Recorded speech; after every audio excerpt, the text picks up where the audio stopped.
চিন্তা করি 10-12টা বছর কি করলাম, 10-12টা বছর ধরে রাজনীতি করে কি করলাম। দেখেন, এক কাওয়াকাদের 17 বছর বিএনপি নিয়ে অনেক কটূক্তি করছে, অনেক মস্কারি ঠাট্টা করছে। বর্তমানে দেখি বাংলাদেশে আরেকজন কাওয়াকাদের আবির্ভাব হয়েছে।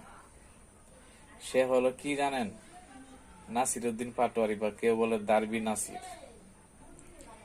হে বিএনপি নিয়ে যে ধরনের কথাবার্তা বলে, আরো ফ্যাসিস্ট শেখ হাসিনা বিএনপির কে এত অত্যাচার করছে, এত ধ্বংস করছে, দলটাকে নিচ্ছিন্ন করার চেষ্টা করছে, তারপরে শেখ হাসিনাও বিএনপি নিয়ে এত বড় কথা বলে নাই।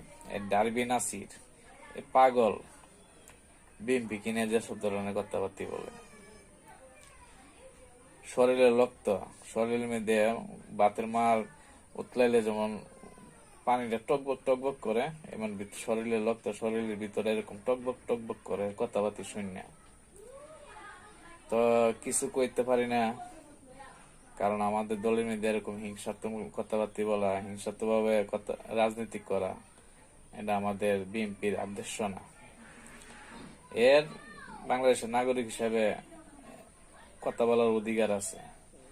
তার মানে আমাদের নেত্রীকে নিয়ে কথা বলবে, আমাদের লিডারকে নিয়ে কথা বলবে। বাংলাদেশ আসতে পারে না, ওখান থেকে অনলাইনে বগর বগর করে এসব ধরনের কথা। আমাদের নেত্রী মাদার বেগম খালেদা জিয়াকে নিয়ে কথা বলা, এর শুধু ভাইরাল হওয়ার জন্য। এরা তো কেউ চিনতই না, এরা কেউ চিনত না, শুধু ভাইরাল হওয়ার জন্য সব ধরনের কথাবার্তা বলে। আচ্ছা, যাই হোক, এর বিচার বাংলাদেশের জনগণ করবে নির্বাচনের পরে, আর এর জবাব দিবে নির্বাচনের আসলে পরে বোর্ডের মাধ্যমে।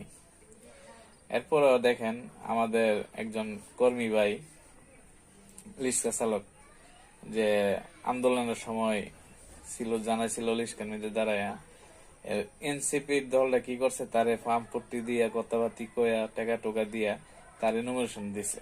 তাহলে সবাই এমপি দাঁড়ানোর মতো এত টাকা পাইব কই? ঢাকা শহর রিক্সা চালা। আচ্ছা, যাই হোক, এ যে কথাটা বলছে এ তো শিখাই না কথা। এও নাকি একটা সাধারণ রিক্সা চালক, সবাই না কিন্তু, আমি এর কথা বলতেছি, সবাই সৎভাবে রিক্সা চালা।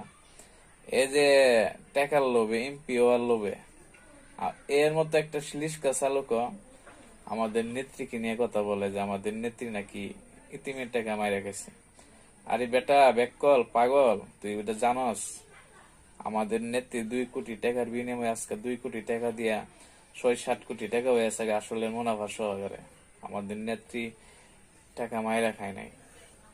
তোর এটা বুঝার দরকার। তোরা যেভাবে শিখে নিয়েছে তুই এভাবে বলতেছস, আমার তো মনে হয় সব ঢাকা শহরে সব রিক্সা ড্রাইভার মিললে তোরে পিটাইব।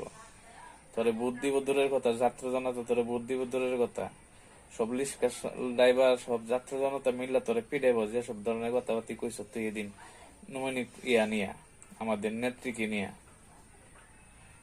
কথা বেশি বাড়াবো না। দেখেন, আমি এমনি একজন রাজনৈতিক কর্মী, বিএনপির কর্মী। 10-12 বছর জীবন থেকে অনেক কিছু হারাইছি, মনের মধ্যে অনেক কষ্ট, রাজনৈতিক কথাবার্তা বলতে চাই না।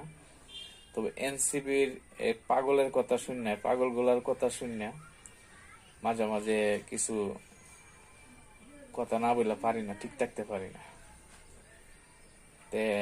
সামনে নির্বাচন আসতেছে, জনগণ ভোটের মাধ্যমে বুঝাই দিবে এর জবাব। ঠিক আছে? রিক্সা চালক ভাই, তোমাকে বলতেছি, তুমি যে শিখেন না কথাগুলো বলতেছ, তুমি একবার চিন্তা করো না, ঢাকা শহরে সব রিক্সা ড্রাইভার মিললে তোমাকে পিটাইতে পারে। শিখেন না কথা বলিও না ভাই। মানে এমপি হওয়ার লোভ দেখতেছ, মন্ত্রী হওয়ার লোভ দেখতেছ, নমিনি নিছ, বুটে দাঁড়াইবা, তো দাঁড়াও।